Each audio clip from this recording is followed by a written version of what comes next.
Então, fala galera, muito bem-vindo a mais um vídeo aqui no canal, né? Mas antes de começar o vídeo aí, nos apoie deixando seu like, se inscrevendo no canal e ativando o sininho para não perder o vídeo e sempre ser notificado aqui no canal.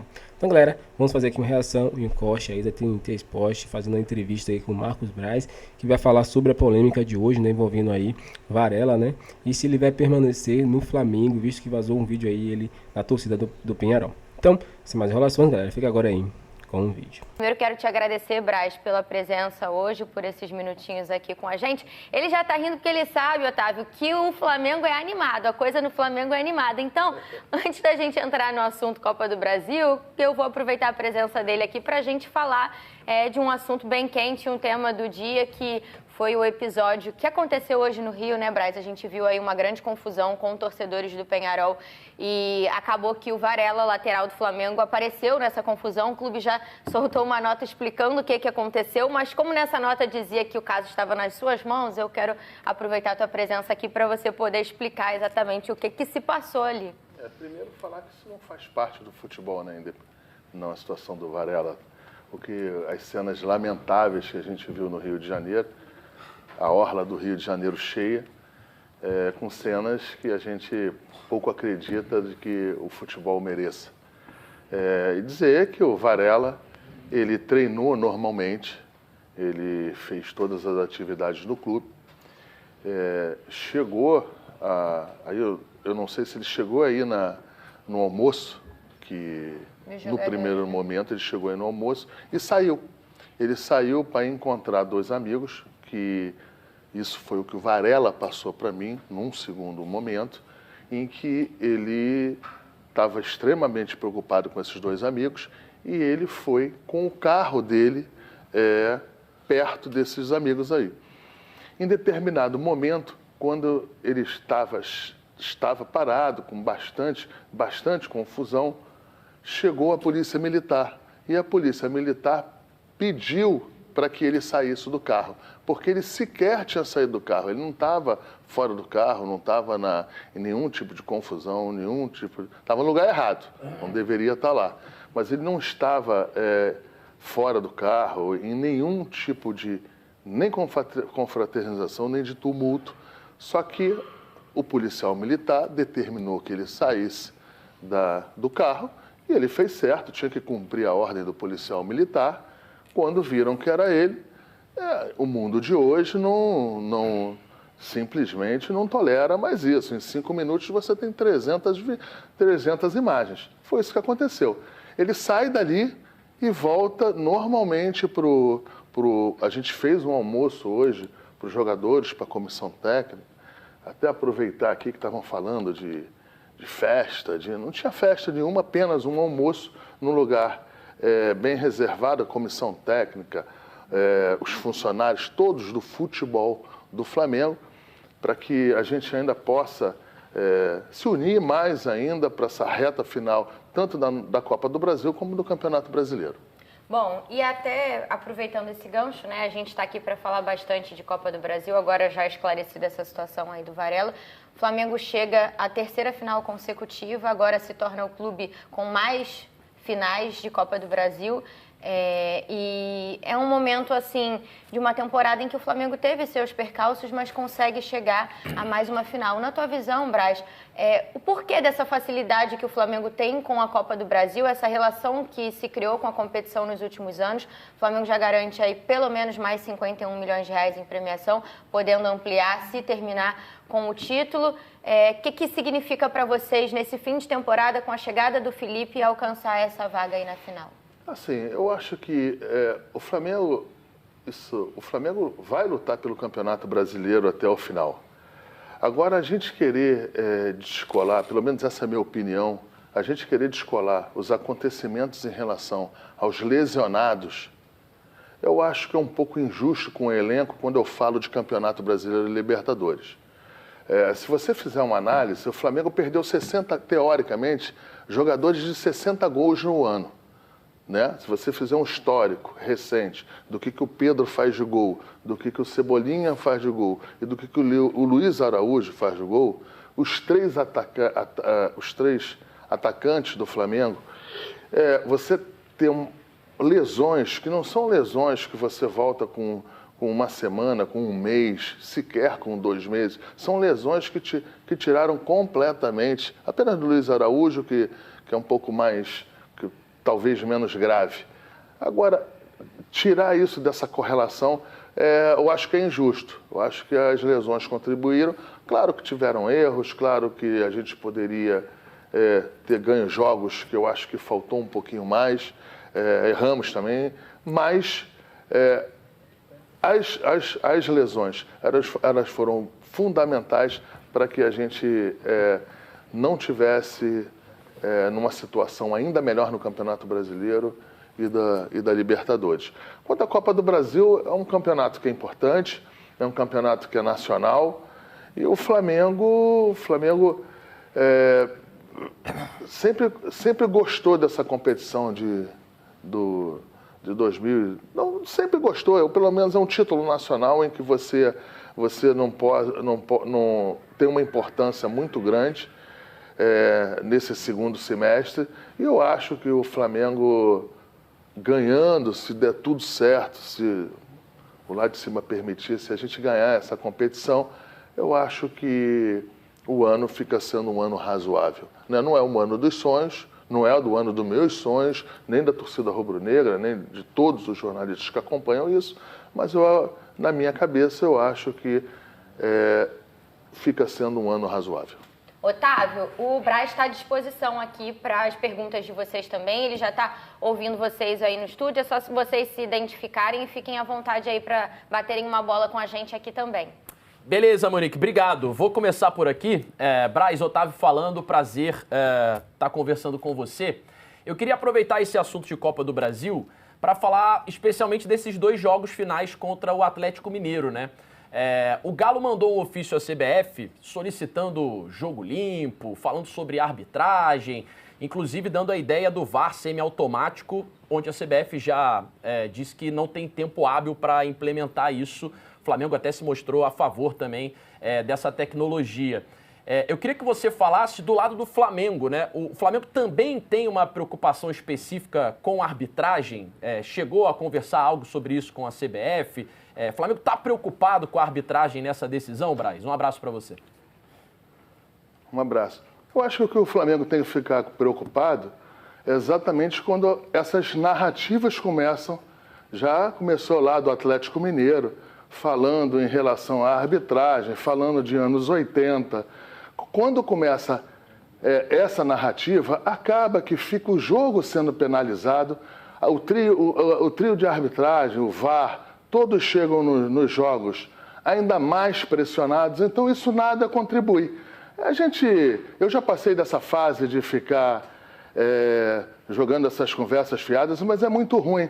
Agora, essa narrativa do Atlético Mineiro, ela é desde os anos 80. Sempre reclamaram da arbitragem e sempre perderam. Eu espero que continuem perdendo, só isso. Tá Ricardinho. Certo. Obrigado, Tatá. Braz, um abraço para você, boa noite. Queria falar um pouco sobre a relação Corinthians e Flamengo, Flamengo e Corinthians, né? Uma relação aí que financeiramente o Flamengo tem colocado, né? Que o Corinthians não conseguiu ainda pagar a compra de 50% do Hugo, goleiro. Queria saber, Braz, se o Corinthians pagou para ele jogar a terceira partida, se esse dinheiro já caiu, se o Corinthians já pagou o Mateuzinho. E como você é um homem que está no futebol e muito bem informado, como é que você enxerga esse Corinthians, que tem dívidas com todo mundo e contrata, vai ao mercado, traz jogadores ganhando salários astronômicos? Como é que o Braz enxerga tudo isso e como é que estão as dívidas Flamengo, Corinthians, ou melhor, Corinthians, Flamengo? Vamos lá. De fato, teve uma falta de pagamento de uma parcela do Mateuzinho. Isso aí proporcionou do Flamengo acionar a quem de direito, que era garantidor desse processo. O Flamengo se sente confortável em relação a essa situação. O Flamengo vai receber, até porque as penalidades, as multas são altíssimas, mas ainda estava sendo devedor do Mateuzinho. Quanto ao Hugo, o Flamengo, o Corinthians tem ainda o tempo para exercer a compra. Quando ele se posicionou para exercer, ele entregou as mesmas garantias, empresa garantidora, nada com a empresa para deixar claro, mas é em relação aos valores que o Corinthians ainda deveria ou teria que receber dessa empresa, e o Flamengo se sentiu desconfortável porque esta garantia não cobria essas parcelas. Então, quando aconteceu isso, o Flamengo chegou e o Flamengo entendeu que gostaria de ter outra garantia para que pudesse dar finalização ao contrato. Olha, eu de coração, eu acho que isso aí, o Flamengo não terá grandes problemas em relação a isso. O Flamengo acho que vai receber o dinheiro por completo. O Flamengo está muito bem garantido e em todas as suas posições de documento. Agora, em relação à multa, eles pagaram a primeira, pagaram a segunda e eu ainda não sei se pagaram a terceira. Entendeu? Mas se não pagaram, mas também vão pagar, porque eles não podem ficar inadimplentes para exercer a compra do Hugo. Então, assim, eu acho que isso aí não vai ter grandes problemas. Quanto ao Corinthians ir no mercado para comprar jogadores e na situação que ele está, eu fico numa situação desconfortável em relação a falar isso. Eu não sou vice-presidente de futebol do Corinthians, sou vice-presidente de futebol do Flamengo. Então eu vou ater aos atos e a responsabilidade que o Corinthians tem com o Flamengo. Agora, só para dizer que isso em outros tempos também foram feitos, né? Em outros tempos, né, se a gente fizer um corte de 20 anos, depende do que você for botar no quadro, outros clubes também fizeram isso. Compraram e contrataram o jogador sem ter condição de fazê-lo. Então, eu não estou aqui falando que é certo, que está errado, eu só fico com medo e desconfortável em relação, quando eu falo medo, medo das narrativas que são faladas, pelo menos as que eu estou ouvindo aqui, que esse absurdo ou que isso que está sendo feito, isso foi feito em outros momentos também. Lógico, o futebol brasileiro mudou, o mundo mudou, as coisas mudaram. Agora, eu mais uma vez, como vice-presidente de futebol, eu me sinto desconfortável em falar desse tema, falar dessas ações do Corinthians. Você é a favor do fair play financeiro no Brasil? Eu sou a favor do fair play financeiro desde que se faça de uma maneira pausada, de uma maneira equilibrada e que você faça da seguinte maneira. Olha, a partir de 2030, 2029, 2028, sei lá qual é a data, você vai começar a implantar devagar e sistematicamente para que, num determinado ano, aí sim se tenha como nos grandes mercados europeus. Eu acho que de um ano para o outro, a gente chegar e querer fazer essas mudanças, eu acho que não é boa para o futebol, não é boa para o mercado e, enfim, eu acho que isso aí tem que ser posto de uma maneira pausada e equilibrada, porque para fazer